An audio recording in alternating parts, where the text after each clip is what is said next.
Jadi untuk tidak membuang waktu, kita belajar dari satu teks firman Tuhan yang saya sudah sediakan dari Yakobus. Dari Yakobus 5 ayat 7 sampai 11. Yakobus 5 ayat 7 sampai 11. Yang akan membaca bagian firman Tuhan ini. Saya akan membaca bagian firman Tuhan ini untuk kita sama-sama belajar pada hari ini. Karena itu, saudara-saudara, bersabarlah sampai kepada kedatangan Tuhan.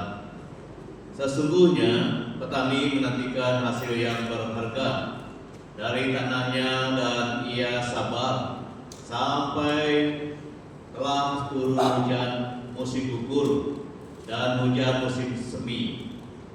Ayat 8. Kamu juga harus bersabar dan harus meneguhkan hatimu, karena kedatangan Tuhan sudah dekat.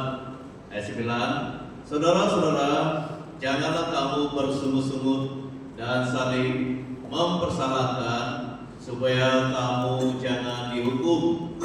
Sesungguhnya hakim telah berdiri di ambang pintu. Seterusnya ayat yang ke-10. Saudara-saudara, turutilah teladan penderitaan dan kesabaran para nabi yang telah berbicara demi nama Tuhan. Sesungguhnya kami menyebut mereka berbahagia, yaitu mereka yang telah bertekun. Kamu telah mendengar tentang ketekunan Ayub, dan kamu telah tahu apa yang pada akhirnya disediakan Tuhan baginya, karena Tuhan Maha Penyayang dan penuh belas kasihan. Ini merupakan satu bagian firman Tuhan yang pernah saya kongsikan di gereja kita, PM Kasih Karunia. Karena dalam tahun ini saya sengaja bawa kami belajar tentang buah Roh Kudus. Jadi salah satu buah Roh Kudus yang kami belajar itu adalah kesabaran. Kalau dalam bahasa kayak itu arugenop. Kalau dalam bahasa yang lain saya kurang tahu. Dalam bahasa kayak itu arugenop. Jadi itu merupakan salah satu bahagian yang kami belajar, satu buah roh, satu bulan kami belajar ya. Jadi termasuk kesabaran ini. Kami sudah belajar kesabaran ini dalam 1 bulan yang lalu. Sebagai orang Kristen, kita harus mengenal apa itu buah roh, supaya itu juga menjadi bahagian dalam kehidupan kita. Termasuklah kesabaran yang kita belajar hari ini. Jadi tema kita yang kita belajar hari ini adalah berkat dari kesabaran. Berkat dari kesabaran. Karena apabila Roh Kudus di dalam kita pasti ada kesabaran itu. Jadi apabila kita mempunyai kesabaran itu, kita akan ditolong oleh Tuhan selama kita menjadi orang Kristen, dan kita pasti akan mengalami Tuhan selama kita di dalam situasi kesabaran itu. Itu kelebihan kita di dalam Roh Kudus Tuhan, di dalam pimpinan Roh Kudus Tuhan ada kesabaran kita. Yang pertama, apa yang berlaku apabila kesabaran itu menjadi bagian hidup kita, yang dikatakan dalam ayat 7 sampai 8. Karena itu, saudara-saudara, bersabarlah sampai kedatangan Tuhan.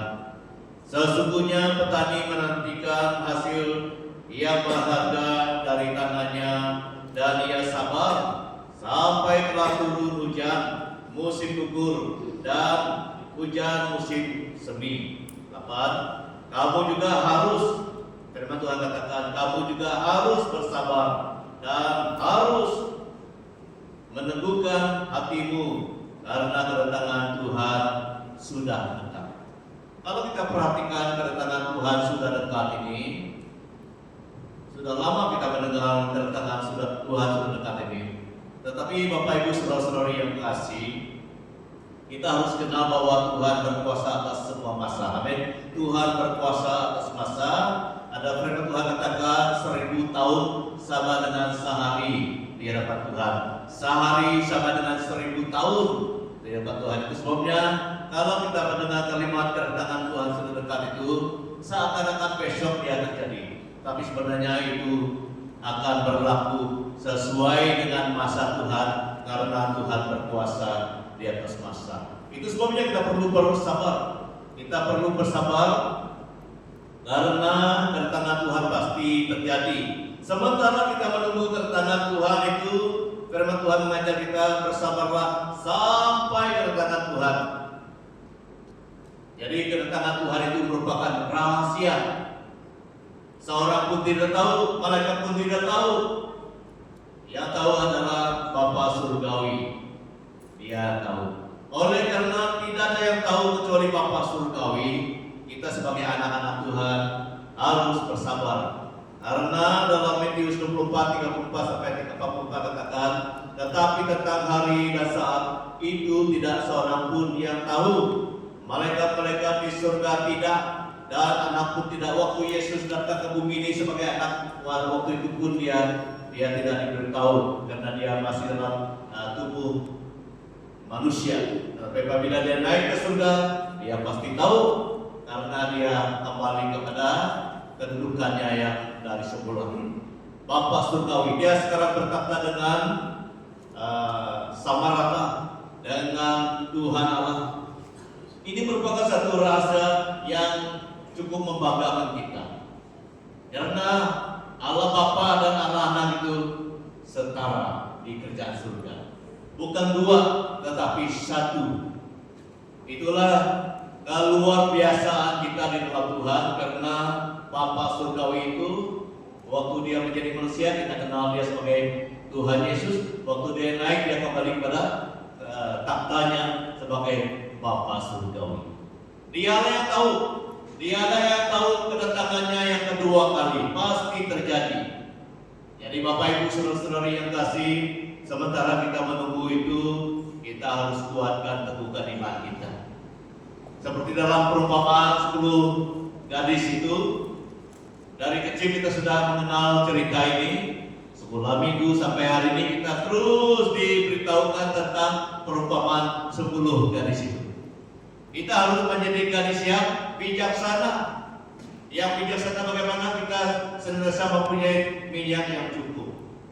Dalam pengertian yang sangat sederhana kita mengerti, minyak itu adalah juga dikatakan iman dan kasih kita tetap menyala-nyala. Dan kita selalu disertai oleh Roh Kudus, karena minyak itu juga diartikan dengan penyertaan Tuhan dengan kuasa Roh Kudusnya. Dan yang sangat penting untuk kita adalah kita tetap mempunyai iman dan kasih kepada Tuhan sementara kita menunggu kedatangannya. Apabila mempelai datang, kita tidak lagi terburu-buru mencari minyak, tetapi minyak tetap ada. Amin.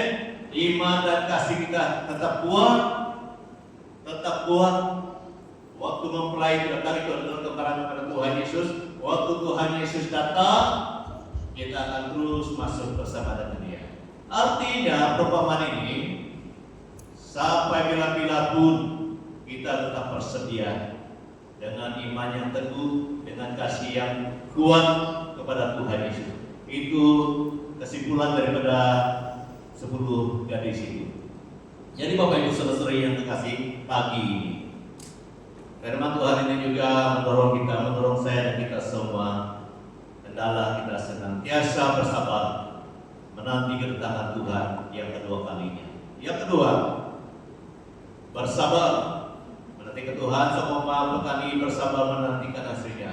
Sementara kita bersabar, kita terus menabur. Jadi kita tidak hanya duduk diam saja, saudara. Kita harus mempunyai praktikal iman kita, membuktikan bahwa kita mempunyai kasih kepada Tuhan, membuktikan bahwa kita mempunyai iman kepada Tuhan. Kita harus menabur. Menabur bagaimana? Kita harus bersaksi bagi Tuhan. Bersaksi terus sampai Tuhan datang. Bersaksi terus sampai Tuhan datang. Melalui nyanyian kita, melalui perbuatan kita, melalui kegiatan kita, sokong pelayanan Tuhan. Seperti mana tadi kita memberi persembahan kita dan uang minggu persepuluhan, itu adalah pelaporan kita. Itu artinya kita tetap menabur. Karena Tuhan belum datang, kita harus sokong pekerjaan Tuhan, kita harus terlibat dalam pekerjaan Tuhan. Ada sesuatu yang kita lakukan melalui doa, pelayanan kita, sumbangan kita, dan seluruh kehidupan kita kita harus nyatakan kepada Tuhan, inilah pelaporanmu.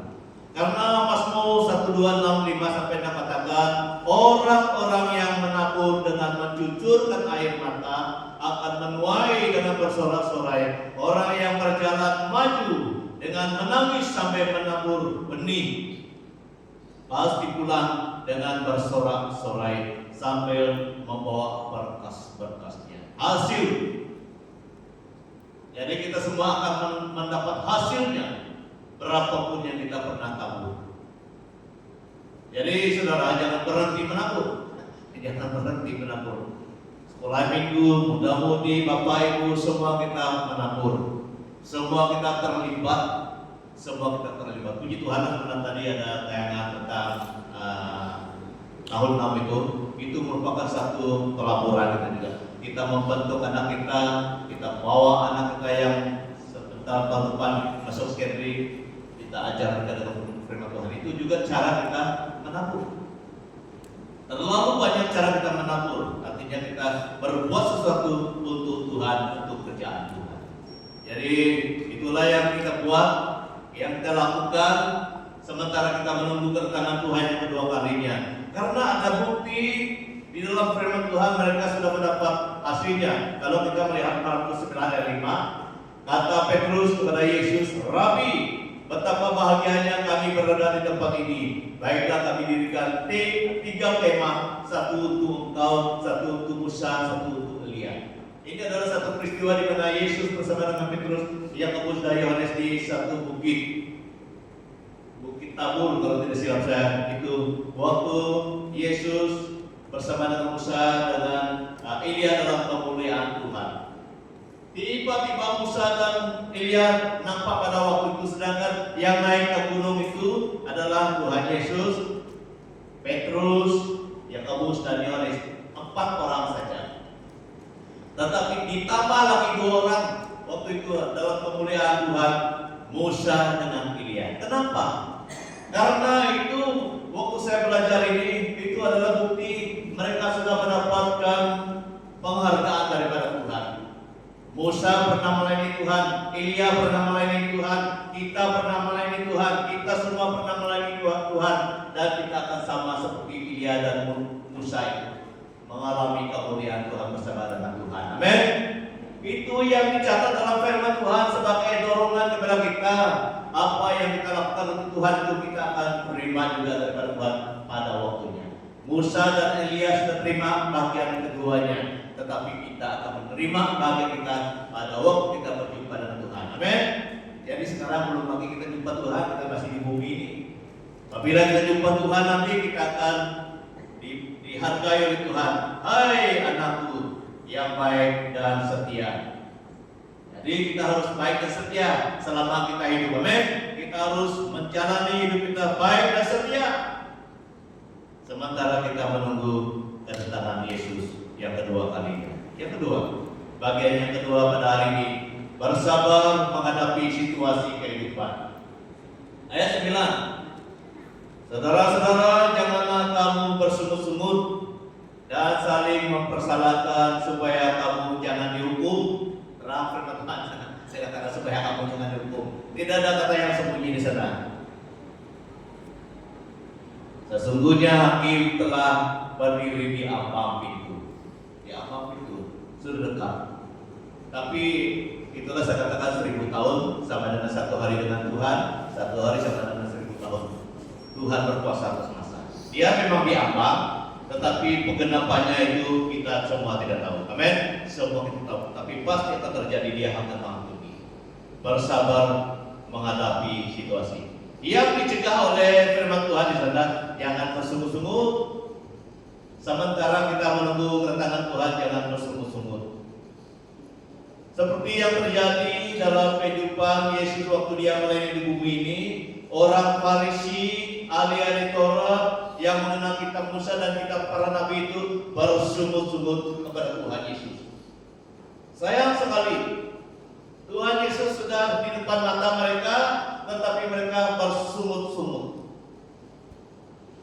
Orang Farisi, ahli Taurat bersungut-sungut. Lukas 15 ayat 2. Ini adalah satu peringatan untuk kita supaya kita jangan ikuti orang Farisi dan ahli Taurat bersungguh-sungguh. Mereka kenal kitab Musa, mereka kenal kitab para nabi, tetapi mereka tidak terima Yesus. Mereka tidak percaya Yesus. Mereka bersungguh-sungguh. Bapak Ibu saudara-saudara yang kasih, Tuhan mengasihi kita semua. Sementara kita menunggu kedatangan Tuhan yang kedua kalinya, jangan bersungguh-sungguh. Jangan bertengkar-tengkar dengan kita. Sementara kita menunggu kedatangan Tuhan. Kalau ada masalah kita bincang bersama. Jangan bertengkar itu juga sama dengan bersungguh-sungguh, saudara. Jangan suami istri bertengkar-tengkar, jangan adik-beradik bertengkar-tengkar. Orang yang di dalam Tuhan harus mengasihi, jangan bersungguh-sungguh. Karena dalam 1 Korintus 10 ayat 10 katakan, dan janganlah bersungguh-sungguh seperti yang dilakukan oleh beberapa orang dari mereka, sehingga mereka dibinasakan oleh mereka. Itu peristiwa yang sudah berlalu. Sebagai amaran untuk kita, jangan bersungguh-sungguh. Memang kehidupan ini penuh dengan cabaran tantangan, tetapi pastikan jangan bersungguh. Apa yang kita lakukan apabila kita berhadapan dengan tantangan cabaran? Kita harus banyak berdoa, minta tolong daripada Tuhan melalui doa kita. Tuhan tolong saya, Tuhan, saya tidak tahan sendirian, Tuhan. Begitu berat cabaran ini, begitu berat tantangan ini, Tuhan. Saya selalu berkata seperti itu kepada Tuhan. Apabila saya mengalami beban berat, kamu ingat kami pestanya tidak ada beban berat, banyak beban berat kami. Kami banyak berpikir bagaimana kami mau melayani jemaat Tuhan. Kami banyak berpikir bagaimana kami mau menjadi terang dan garam. Bukan kamu saja yang bergumul tentang terang dan garam itu. Kami sebagai pasta juga bergumul bagaimana mau menjadi terus sebagai terang dan garam dan menjadi saksi Tuhan selama kami melayani. Jadi apa yang kami lakukan, kami angkatkan semuanya kepada Tuhan Yesus melalui doa. Amin. Jangan tersungguh-sungguh. Hidup ini memang penuh dengan cabaran, tantangan, tetapi kita tidak boleh bersungguh-sungguh dalam mempersalahkan satu dengan lain. Jangan mempersalahkan satu dengan lain. Angkatkan semuanya kepada Tuhan. Tuhan tolong saya. Saya tidak dapat. Semua kita harus berkata seperti itu. Yang kedua, sesungguhnya hakim telah berdiri di ambang itu. Itu sebabnya kita bersabar dalam situasi. Karena ada satu peristiwa yang akan kita hadapi, yaitu kita akan berhadapan dengan hakim itu. Masanya kita kurang tahu, memang pasti, tetapi kita tidak tahu bila. Saya pun akan dihakimi, semua kita akan dihakimi, tidak ada yang terkecuali. Semua kita, saya dan kita semua akan dihakimi. Oleh itu, kita harus senantiasa bersabar dan minta Tuhan tolong kita. Dalam 1 Petrus 1 ayat 17 katakan, dan jika kamu menyebutnya Bapa, yaitu Dia itu adalah Tuhan, yang tanpa memandang muka menghakimi semua orang, tidak ada yang kecuali, menurut perbuatannya, maka hendaklah kamu hidup dalam ketakutan selama kamu menempang di dunia ini. Ini yang kita harus lakukan. Kita harus senantiasa takut kepada Tuhan. Artinya takut kepada Tuhan itu menghormati Tuhan, mengutamakan Tuhan. Dan ingat juga bahwa Tuhan akan menghakimi diri kita sendiri. Dan sama seperti manusia ditetapkan untuk mati satu kali saja dan sesudah itu dihakimi. Ini yang akan berlaku dalam kehidupan kita. Kita akan mati, semuanya mati satu kali dan akan dihakimi oleh Tuhan Yesus, hakim yang adil. Jadi kita harus ingat ini supaya kita tetap setia di Tuhan, supaya kita senantiasa ikut firman Tuhan, senantiasa menyembah Tuhan dalam roh dan kebenaran. Bagian yang terakhir pada hari ini yang saya mau share, kita sama-sama belajar adalah bersabar, pertahankan iman kita. Ayat 10 dan 11, ayat 10 dan 11 katakan, saudara-saudara, turutilah teladan penderitaan dan kesabaran para nabi yang telah berbicara demi nama Tuhan. 11. Sesungguhnya kami menyebut mereka berbahagia yaitu mereka yang telah bertekun. Kamu telah mendengar tentang ketekunan Ayub, dan kamu telah tahu apa yang pada akhirnya disediakan Tuhan baginya, karena Tuhan Maha Penyayang dan penuh belas kasihan. Ini Tuhan kita, Dia Maha Penyayang, Dia sangat mengasihi kita, Dia menyayangi kita, Dia penuh dengan belas kasihan. Itu sebabnya kita harus berjumpa dengan Dia melalui doa setiap hari. Dialah sumber pertolongan kita, Dialah yang dapat memberi kita kesabaran sementara kita menunggu panggilan Tuhan. Panggilan Tuhan artinya menunggu kita berjumpa dengan Tuhan pada masanya. Kita harus bersabar. Ikutlah teladan penderitaan dan kesabaran para nabi. Kita melihat dalam perjanjian lama itu banyak para nabi bersabar sampai akhirnya. Yesaya, Yeskiel, dan sebagainya, Elia. Mereka adalah contoh-contoh pahlawan iman yang perlu kita teladani.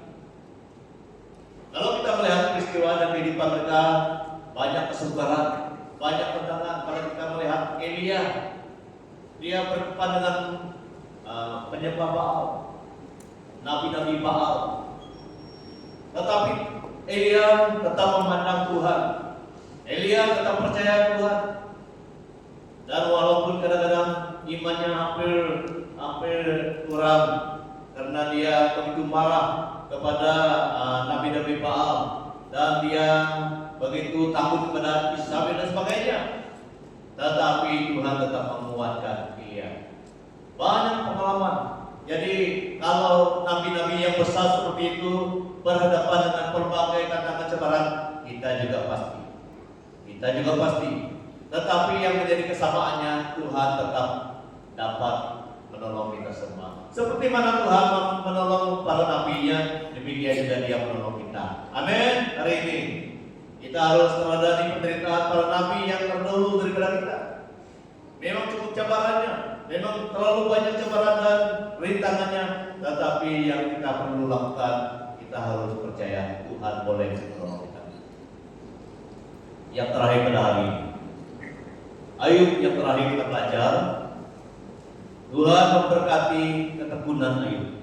Semua kita tahu cerita Ayub ini. Dari sejak kita sekolah minggu mengemudi, kita selalu belajar tentang Ayub ini.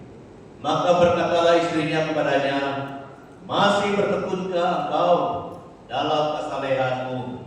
Kutukilah Allahmu dan matilah. Ini cadangan istri. Tetapi jawab Ayub kepadanya, engkau berbicara seperti perempuan gila. Apakah kita mau menerima yang baik dari Allah, tetapi tidak mau menerima yang buruk? Dalam kesemuanya itu, Ayub tidak berbuat dosa dengan bibirnya. Puji Tuhan. Ayub tidak pernah berbuat dosa, walaupun ada 3 kawannya juga datang menuduh Ayub, mempersalahkan Ayub.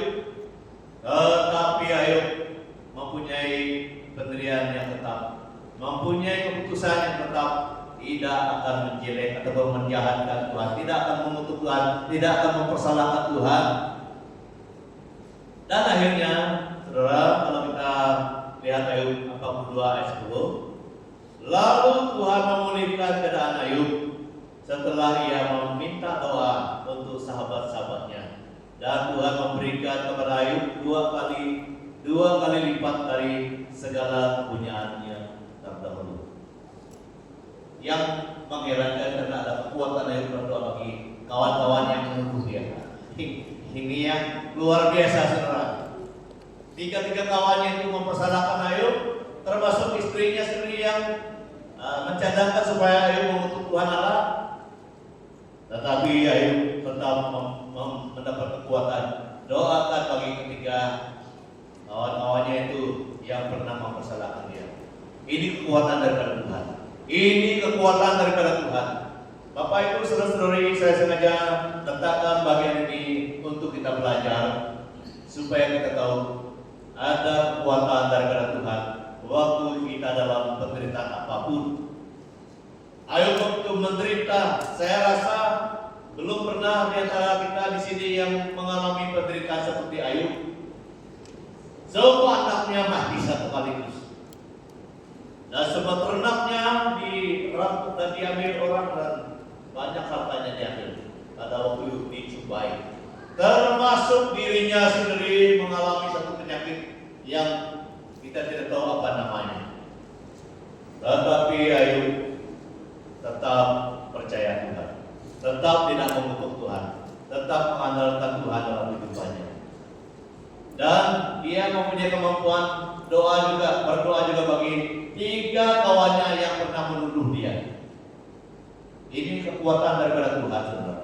Jadi Tuhan juga akan memberi kita kekuatan ini. Kalau kita tetap bertahan, kalau kita tetap mengatakan Yesuslah penolongku yang setia, Yesuslah sahabatku sampai bila-bila, saya tidak akan lupa dan saya tidak akan mencari yang lain.